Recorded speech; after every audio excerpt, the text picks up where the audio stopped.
Hey guys, welcome back to another episode of Todd Rider Outdoors. Thanks again for joining me. I appreciate all of you. Today, kind of an impromptu video, little impromptu trip.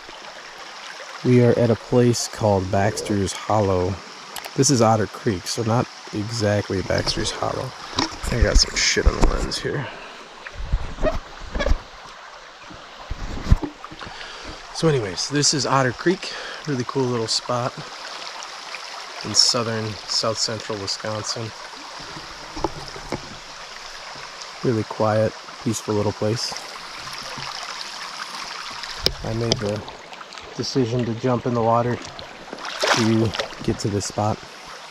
The rocks are really slippery and I was about to fall in. I said, screw it, I'm gonna just jump in. So, as always, thanks for watching the video, guys. Thanks for tuning in. I'll catch you next time on Todd Rider Outdoors.